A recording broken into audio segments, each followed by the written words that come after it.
우리 예수님이 기다리시니까 이제는 교회 좀 나오시죠. 아니, 목사님 그런 말 하지 말아요. 내가 요즘 이 장기적인 경기 침체로 경제는 얼마나 힘들고 고통스러운지 몰라요. 그런데 더 힘든 게 뭔 줄 아세요?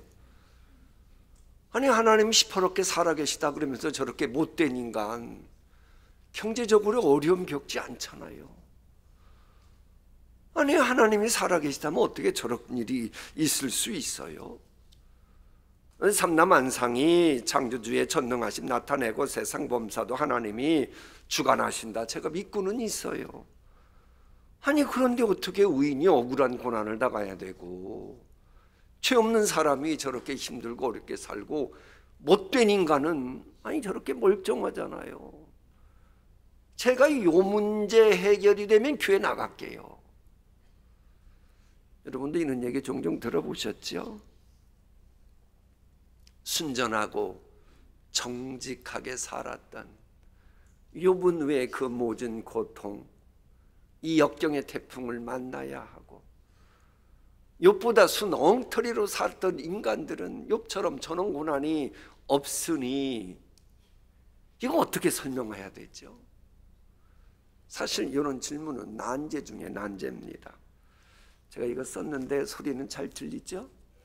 혹시 제가 감기 나아져가고 있는데 혹시 저 때문에 감기 걸렸다 그럴까봐 이거 마스크 했어요. 그러잖아요. 하나님께서 인정하실 정도의 의인이었는데, 아니 하나님이 인정하실 정도의 의인인데 왜 그 많던 재산이 졸지에 사라졌고 자녀들은 죽음을 맞이해야 했고 끝까지 함께 할 줄 알았던 아내는 저주하며 떠나고 의리를 죽음처럼 여기던 친구들은 생활이 어려워졌다고 조롱이나 하고, 그래도 몸이라도 건강하면 어떻게든 버텨겠는데 몸도 이제는 병들어서 썩어져가는 시신처럼 무기력해져 가고 있고, 아니 이러니 하루하루 살아가는 것이 지옥 같은 고통이었다는 거예요. 도대체 욥이 맞닥뜨린 고난의 현장을 어떻게 해석해야 성경적인 것입니까? 사실 이 욥의 고난의 원인을 찾으려고 엄청나게 노력했고 논쟁이 계속 왔었습니다. 근데 결론이 없었어요.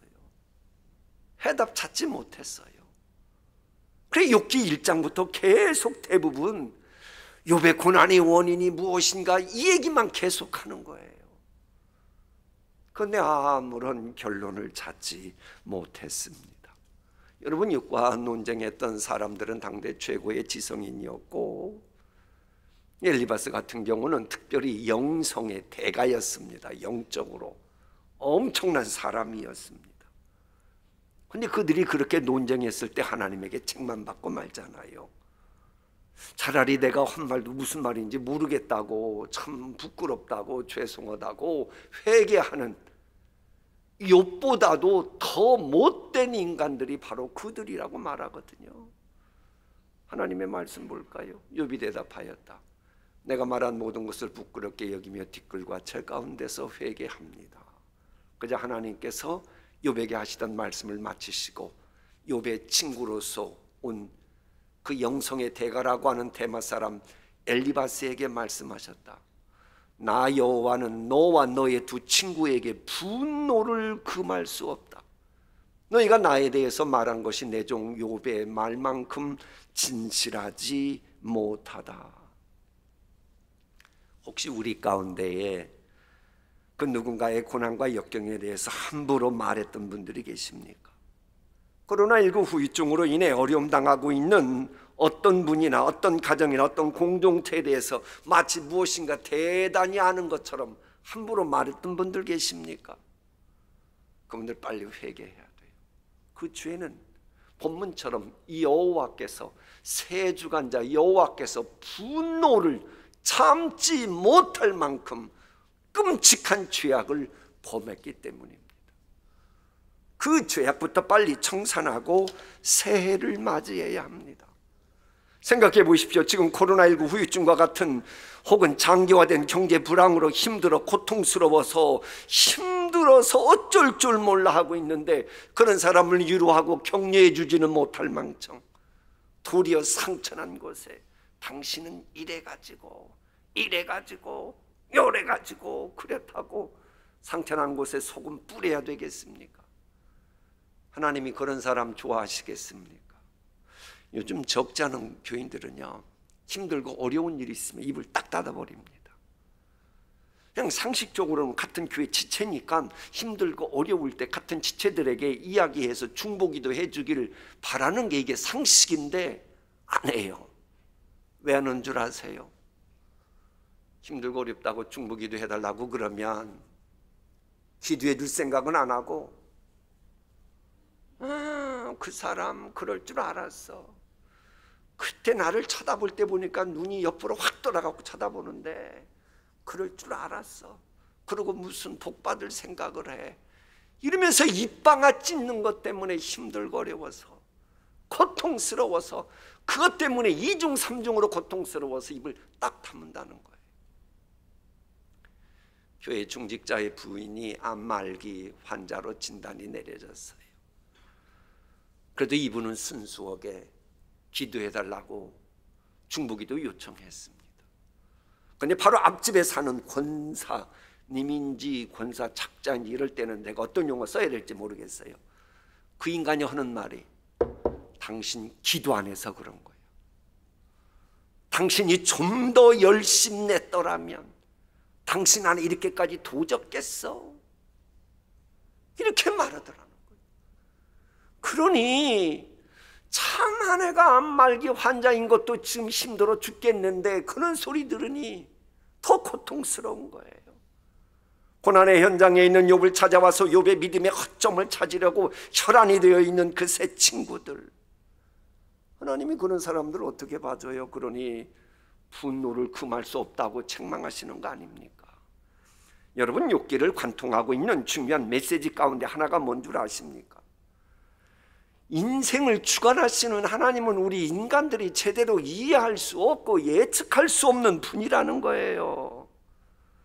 욥의 친구들이 뭔가 대단히 아는 척하고 말은 했지만 결국 부끄러움 당하고 말잖아요.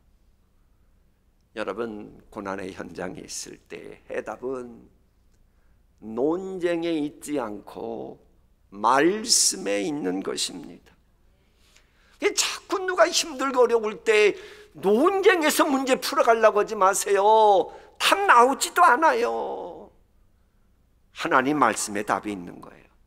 그래서 본문은 성육신하신 주님을 뵈면서 왁자지껄하던 논쟁은 종지부를 찍게 되었고 모든 것이 제자리를 찾아가게 되었음을 강조하는 게 욥기서 마지막 장입니다.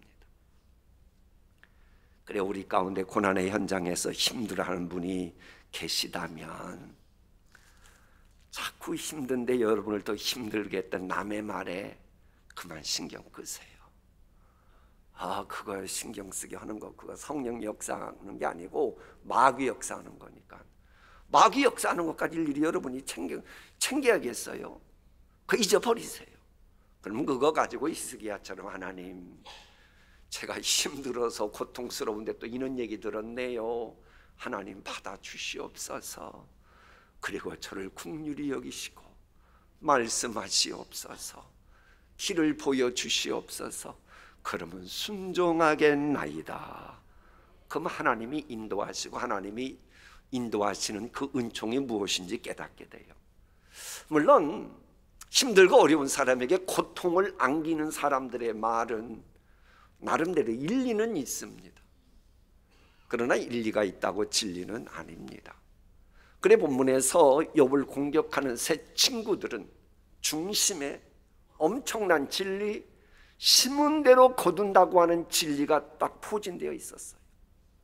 그런데 문제는 심은 대로 거둔다고 하는 창조 기능의 메시지만 강조하느라 다른 말씀, 구원의 기능에 관한 다른 말씀을 싹둑싹둑 잘라낸 겁니다. 즉 말씀을 가감을 하고 싶은 대로 했어요. 그래서 하나님의 책망 듣는 겁니다. 근데 욥은 자기 논리로 이해는 안 가고 그래서 본인이 말해도 이게 무슨 말인지는 모르겠지만 그래도 양심상 진실을 말하고 나니까는 말씀에 가감이 없으니 하나님이 그나마 봐주시는 겁니다. 이런 뉘앙스의 메시지는 성경 전체를 관통합니다. 그래 신구약 성경 66권의 마지막 권인 그 요한계시록 그것도 마지막 장 22장에는 이런 말씀이 있어요. 우리 함께 읽어볼까요? 만일 누구든지 더하면 하나님이 이 두루마리에 기록된 재앙들을 그에게 더하실 것이요 만일 누구든지 이 두루마리의 예언의 말씀에서 제하여 버리면 하나님이 이 두루마리에 기록된 생명나무와 및 거룩한 성의 참여함을 제하여 버리시리라. 말씀을 가감하지 말라고 하는 이 모세오경의 말씀을 더 푸른 건데요, 하나님 말씀에 더하잖아요. 인간적인 생각을 더해버리면 성경에 기록된 재앙도 하나님이 더해버리십니다. 네가 그렇게 잘났어? 나 여호와의 말씀을 네가 그렇게 함부로 해? 그런다는 거예요. 세 번째 줄, 만일 누구든지 두루마리 예언의 말씀에서 제하여 버리면, 감해버리면 하나님께서 주시려고 하는 온갖 특권도 싹 다 제하여 버리시겠다고 하는 겁니다. 만일 성경 말씀에서 1.1핵이라도 그래서 가감하면 안 된다는 거예요. 왜? 하나님의 말씀은 모두 다 순결하기 때문에 그러는 거예요. 여러분, 사람이 쓴 책은 아무리 베스트셀러라고 해도 지나고 나면 수정해야 되고 교정해야 되고 그럽니다. 그런데 하나님의 말씀은 수천 년 지냈어도 아직까지 한 번도 말씀의 수정을 간 말씀이 하나도 없어요. 왜? 하나님의 말씀은 정확무한 전지전능자의 말씀이기 때문에 그러는 거예요. 물론 이 하나님의 말씀이 때로는 표현은 각각 다를 때 있어요. 그러나 그 표현 다른 것도 성경 본래의 의미를 살리기 위해서 시대가 달라졌을 때 시대에 걸맞는 표현 때문에 글자 표현 차이가 난 거지, 원래 성경의 의미는 하나도 그 누구도 건드리지 않았습니다. 그래서 고린도후서는 이렇게 증언하는 거예요. 우리는 수많은 사람들처럼 하나님의 말씀을 뭐하게 하지 않고 혼잡하게 하지 않고 곧 순전함으로 하나님께 받은 것 같이. 그래서 하나님의 말씀을 가감하면 안 된다고 하는 것이 이제 지난주 말씀과 연결시키면 그런 겁니다. 그 말씀이 성육신하신 분이 예수님이시잖아요. 여러분, 혹시 그리스 신화의 연쇄살인마 프로크루스테스의 침대 이야기 들어보셨어요? 그 얘기 아마 들으시면 기억나실 거예요. 여행객이 지나갑니다. 그래서 그 여행에 그 여관에 머물러요. 그러면 프로크루스테스는 그 여행객이 자기 집에 있는 침대보다 작잖아요. 침대 작다는 소리 듣기 싫어가지고 그 여행객을 망치로 막 두드립니다. 그래서 억지로 늘려요. 그러면서 우리 집 침대는 괜찮다. 근데 이번에는 키가 큰 사람이 왔는데 침대가 작아요. 그럼 어떡하냐? 그 사람의 손과 팔, 다리를 자릅니다. 그러면서 우리 침대는 괜찮다. 왜 하나님이 이런 이야기를 그리스 신화에 나오도록 허락하신 줄 아십니까? 사람들은요, 그저 자신들의 사고방식을 절대시하면서 자기 소견대로 살아갑니다. 심지어는 말씀이신 예수님을 향해서도 자신의 이해관계에 따라 말씀을 늘렸다 줄였다 그러는 거예요. 그럼 거기서 끝나는 게 아니고, 여러분은 이해관계에 따라 혹 그때 마음 편하려고 말씀을 늘렸다 잘라냈다 그러지만 그 순간 말씀이신 주님은 엄청난 고통을 당하셔야 되는 거예요. 그래서 말씀은 가감하지 않아야 돼요. 우리 교회는 뭐입니까? 교회의 진리는, 교회의 터는 말씀이잖아요. 그래서 말씀 공동체인 교회에서는 이 말씀을 가감하려는 유혹에는 넘어가지 않아야 합니다. 그런데 여러분, 우리 솔직히 얘기해봐요. 우리 가운데 사랑하는 예수님을 의도적으로 고통스럽게 하실 분이 계실까요? 안 계실까요? 저는 한 분도 안 계시다고 믿어요. 그럼 여러분은 아멘 해야죠. 내가 또 한 번 해야겠네. 나는 우리 교인들 중에는 자신의 이해관계에 따라 말씀을 막 싹둑 잘랐다 늘렸다 하는 분은 한 분도 없다고 나는 믿습니다. 그러면요, 그런데 왜 말씀을 늘렸다 잘랐다 이렇게 신앙생활하는 분이 계실까요? 그건 우리 인간에게는 죄성이 있거든요.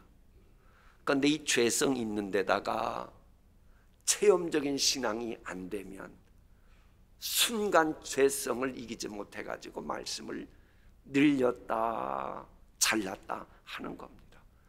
그래서 욥의 신앙은 체험적인 신앙이었음을 알리기 위해 이렇게 기록한 겁니다. 우리 함께 읽습니다. 내가 주께 대하여 귀로 듣기만 하였사오나 이제는 눈으로 주를 배움나이다. 눈으로 주를 배움다? 눈으로 주님을 배운다? 아니, 전능하신 하나님을 눈으로 본다? 이게 바로 성육신하신 예수님 이야기하는 거잖아요. 그래서 이 말씀은 아하, 대림절 때 해야겠구나. 그래서 지금 설교하고 있는 거예요. 여러분, 그런데 내가 주께 대하여 귀로 듣기만 하였사오나 저게 어떤 신앙인 줄 아십니까? 이제 우리 교인 중에는 전도받은 분이 또 전도해서 이번에 나온 분이 계셔요. 왜 아멘 할렐루야를 안 할까? 대단하지 않아요? 아니, 새로 전도받은 분이 또 다른 분을 또 이번에 전도해서 나오셨어요. 그런 분들을 위해서 아주 쉬운 용어로 말할게요. 귀로 듣기만 하였다. 저런 신앙이 뭐냐? 라디오 스타일의 신앙인입니다. 어떤 타입이요? 귀로 듣는 거예요. 귀로 듣는 거, 귀로 듣는 거. 그런데 라디오로 그 드라마 같은 거 듣기도 하잖아요. 그럼 그럴 때에 줄거리는 알지만 연기하는 사람의 표정이나 그 미세한 것은 알 수가 있어요, 없어요? 알 수가 없어요. 그래서 욥은 이 귀로 듣기만 하는 게 아니고 한 단계 더 나아갑니다. 그래서 이제 눈으로 주를 뭐하나이다? 쉽게 말하면 텔레비전 타입의 신앙으로 나간 거예요. 텔레비전 보면 줄거리도 들 수 있고 연기자의 표정, 그런 것을 좀 더 많이 캐치하잖아요. 우리가 신앙생활하면 듣는 것만 가지고는 부족하고 직접 주님 되심을 체험하고 그렇게 신앙생활하는 것이 훨씬 귀하다라고 하는 것을 잊으면 안 됩니다. 자, 앞으로 모셔요. 당연히 모셔요. 이 앞에도 자리 있고, 괜찮아요. 우리 애기들 오는 데야 뭐 더 시끄럽게 울어도 상관없어요. 이게 놀라운 감격스러운 일인데. 그러면요. 자, 그런데 여러분, 제가 하나 또 물어볼게요. 연세 드신 분들, 치매를 예방하기 위해서는 라디오 듣는 게 나아요? TV 보는 게 나아요? 에? 아니, 어떤 게 더 낫냐? 누가 추천해 주냐고요? 어떤 것을? TV보다는 라디오 듣는 걸 추천해 주잖아요. 그거 몰라요? 그렇게 사시면 천억이네. 이게 왜냐 그러면 TV 들으면 시청각이 동시에 오기 때문에 별로 생각을 안 한대요. 그런데 라디오로 들으면 그 내용에 대해서 내가 스스로 막 상상을 한대요. 그래서 치매 예방에는 라디오 듣는 게 낫고 TV 볼 시간에 뭐 극동방송이나 기독교 방송 듣는 게 낫고, 신앙생활할 때는 라디오 타입보다는 텔레비전 타입이 훨씬 낫습니다. 왜? 라디오 타입의 신앙생활하면 듣고 있잖아요. 자기 소견대로 멋대로 상상의 날개를 펼치는 거예요. 이게 성경의 본래 뜻하고는 전혀 상관없는데 막 알레고리 해석을 하고 막 그러는 거예요. 그러니까 이걸 알고 이 욥이 내가 주의 말씀에 함부로 오해했다 하고 부끄러워하며 회개했던 겁니다. 어쨌거나 이 회개를 하고 이제 드디어 주님을 온전히 체험하게 되잖아요. 그럴 때 하나님이 찾아와 주신 겁니다. 이 지식만 가진 욥에게 긍휼과 자비로 하나님이 도와주시는 거예요. 그러니까 나의 고난과 역경의 의미를 제대로 이해할 수 없는 나 자신의 한계를 인정하자 전지전능자가 본격적으로 역사하시면서 엄청난 축복의 내용이 욥기 4장 후반부에 나오고 있는 겁니다. 정리하면 지식, 성경 지식이 체험적인 것으로 이어질 때 건강한 신앙인이 되고, 건강할 때 어떤 음식도 잘 소화시키는 것처럼 성경 지식이 체험적인 신앙인이 될 때 하나님이 어떤 복을 주셔도 너끈히 소화시키는 건강한 속사람이 되기에 하나님이 마음껏 복 주시고, 그래서 2단계 나아가니까 하나님이 욥에게 갑절의 복을 주셨다, 이 말씀이 나오는 겁니다. 그렇습니다. 하나님은 욥의 경우처럼 때때로 고난과 역경의 태풍을 타고 우리에게 다가오실 때도 있습니다. 분명한 건 그건 우연이 아니고 하나님의 섭리 속에 이루어진 필연입니다. 아무런 의미 없는 고난이 아니고 반드시 알곡이 되기 위해 필수 의미 있는 사건인 거예요. 그래 욥 같은 경우 신앙생활의 진수는 말이 무성한 논쟁에 있지 않고 오직 말씀에 있음을 알려주는 거예요. 그래서 저 말씀이 나오는 거예요. 여호와께서 욥의 공경을 돌이키시고, 공경을 돌이키시고 저 단어가 사용된 다른 데 보면 이방인 포로에서 모든 것에 드디어 풀림을 당하고 되돌아온다, 그 의미가 있는 겁니다. 우리에게 목사로서 바라기는 힘들고 어려운 일이 있습니까? 마치 하나님이 내게 멀리 떨어져 있는 것 같고 고통스러운 일이 있습니까? 나라가 힘들고 어렵다 보니 부채는 계속 늘어나서 부채의 포로로 살아가고 있습니까? 바로 그럴 때 부채의 포로에서 풀려나고 열등의식이나 컴플렉스에서 풀려나고, 그리고 하나님께서 원하시는 제자리 찾아갈 때에 공경에서 돌이키시고, 저 용어가 사용되는 거예요. 사실 욥도요, 어떤 때는 하나님이 나와 멀리 떨어진 건 아닌가, 하나님이 나를 버린 건 아닐까, 그럼 내가 왜 이렇게 힘들지, 그런 때가 있었어요. 하나님이 나를 향하여 진노하시고 원수같이 보시는구나, 저건 순전히 욥 생각입니다. 그만큼 힘들고 어렵다는 거예요. 내가 앞으로 가도 하나님 아니 계시고 뒤로 가도 하나님 보이지 않고, 하나님은 왼쪽에서 일하시는 것 같으나 내가 그쪽으로 가도 만날 수 없고, 하나님 오른쪽에 계시다는 것 같아서 오른쪽으로 돌이켜도 배울 수 없구나, 하나님이 나와 멀리 있는 것처럼 느껴진 겁니다. 그런가 하면 친구나 아는 지인들로부터도 너무 왕따당하고 고통을 당했어요. 나의 형제들이 나를 멀리 떠나도록 하나님이 하시고, 내가 아는 사람이었는데 분명 나를 보기를 왕따시키는 것처럼 마치 외계인처럼 나를 본다는 거예요. 그래서 낯선 사람이 되었구나, 내 친척인데 나를 버렸고, 내 여종인데도 나를 낯선 사람 여기니 내가 타국 사람 취급받는구나, 분명 종인데도 내가 말하면 대답지 않으니 이제는 목마른 사람이 우물 판다고 내 입으로 종에게 간청을 내야만 뭔가 되어져가는 상황이다, 그 얘기예요. 이런 비참한 지경까지 추락하는 분이 한 분도 없기를 소망합니다. 그럼에도 혹 이미 이런 자세, 이런 상황까지 추락한 분 계십니까? 내 신세가 어쩌다가 이렇게 되었나, 신세 타령하지 마세요. 그런다고 해답 나오지 않아요. 누구 탓 해봤자 답 안 나와요. 논쟁하는 것은 한마디로 영양가 하나도 없는 시간 낭비예요. 그래가지고는 해답 찾지 못해요. 그저 내 고난의 현장에서 나를 찾아오신 주님의 말씀, 거기에 한번 가감하지 않고 한번 여러분의 마음을 쏟아놔 보세요. 그럼 그 말씀이 여러분을 본래 모습으로 회복시켜 주시고 인간 대접 더 이상 받지 못하는 그런 일을 얻게 됩니다.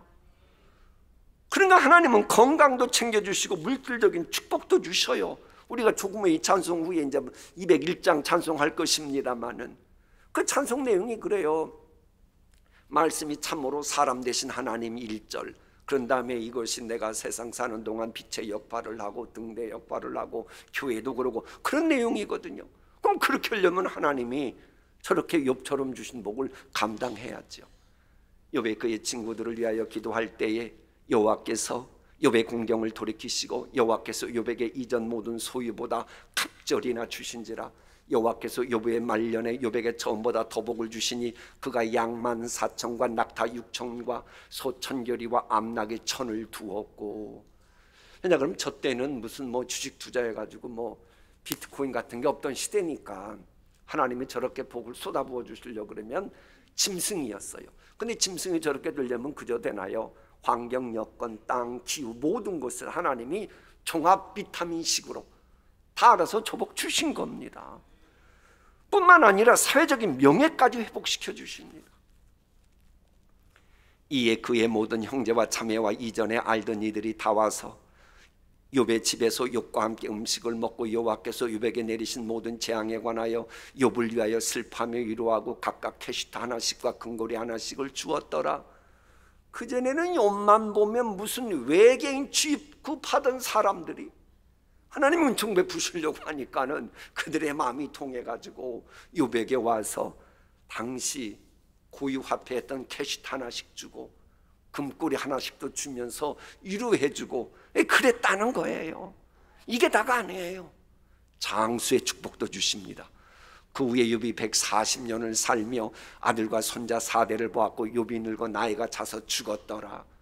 아멘. 하나도 안 는 거 보니까는 140 넘게 사실 분이 없는 것 같은데, 아니 150살에도 건강하고 자녀들 잘 되는 거 다 감지하고 치매 안 걸리면 되는 거 아닙니까? 이제야 아멘 하시네. 어쨌거나 그 복 주시고 이게 또 다가 아니에요. 자녀의 복도 주십니다. 또 아들 7과 딸 3을 두었으며. 저 말씀이요 실은 욥의 신앙을 거의 확정적으로 어떤 신앙인지 알려주는 말씀이 저겁니다. 여러분 보세요. 조금 전에 말씀대로 하나님은 욥에게 갑절의 복을 주셨다 그랬어요. 그죠? 그러면 저 욥에게는 아들 7과 딸 3이 이미 죽음을 당했어요. 그럼 갑절 주시려면 아들 몇 명이어야 돼요? 14명. 딸 몇 명이어야 돼요? 그런데 왜 저렇게 주시고 갑절 주셨다고 그랬죠? 하나님의 말씀이 지금 틀린 겁니까? 아니 믿음으로 아니라 그래야지 왜 가만히 있어요? 눈치 보지 말고. 하나님의 말씀은 앞뒤가 틀려요? 맞아요? 모두 맞아요. 아니 갑절인데요. 그게 바로 욥의 부활신앙이 담겨 있는 거예요. 자, 욥의 욥기 19장입니다. 욥이 말합니다. 내가 알기에는 나의 구속자가 뭐 하시니? 살아계신 후일에 그가 땅 위에 서실 것이라. 그러니까 욥의 아들 7과 딸 3이 먼저 죽긴 했지만 천국 갔을까요? 지옥 갔을까요? 천국 갈 확률이 높다고 봐야 되는 거예요. 이 말씀 보면. 그러니까는 천국 가서 보면 이미 천국에 아들 7과 딸 3이 가 있잖아요. 그리고 지금 또 아들 7과 딸 3이 있잖아요. 그럼 갑절의 복 주신 거예요? 아닌 거예요? 이야, 성경이 이렇게 오묘해요.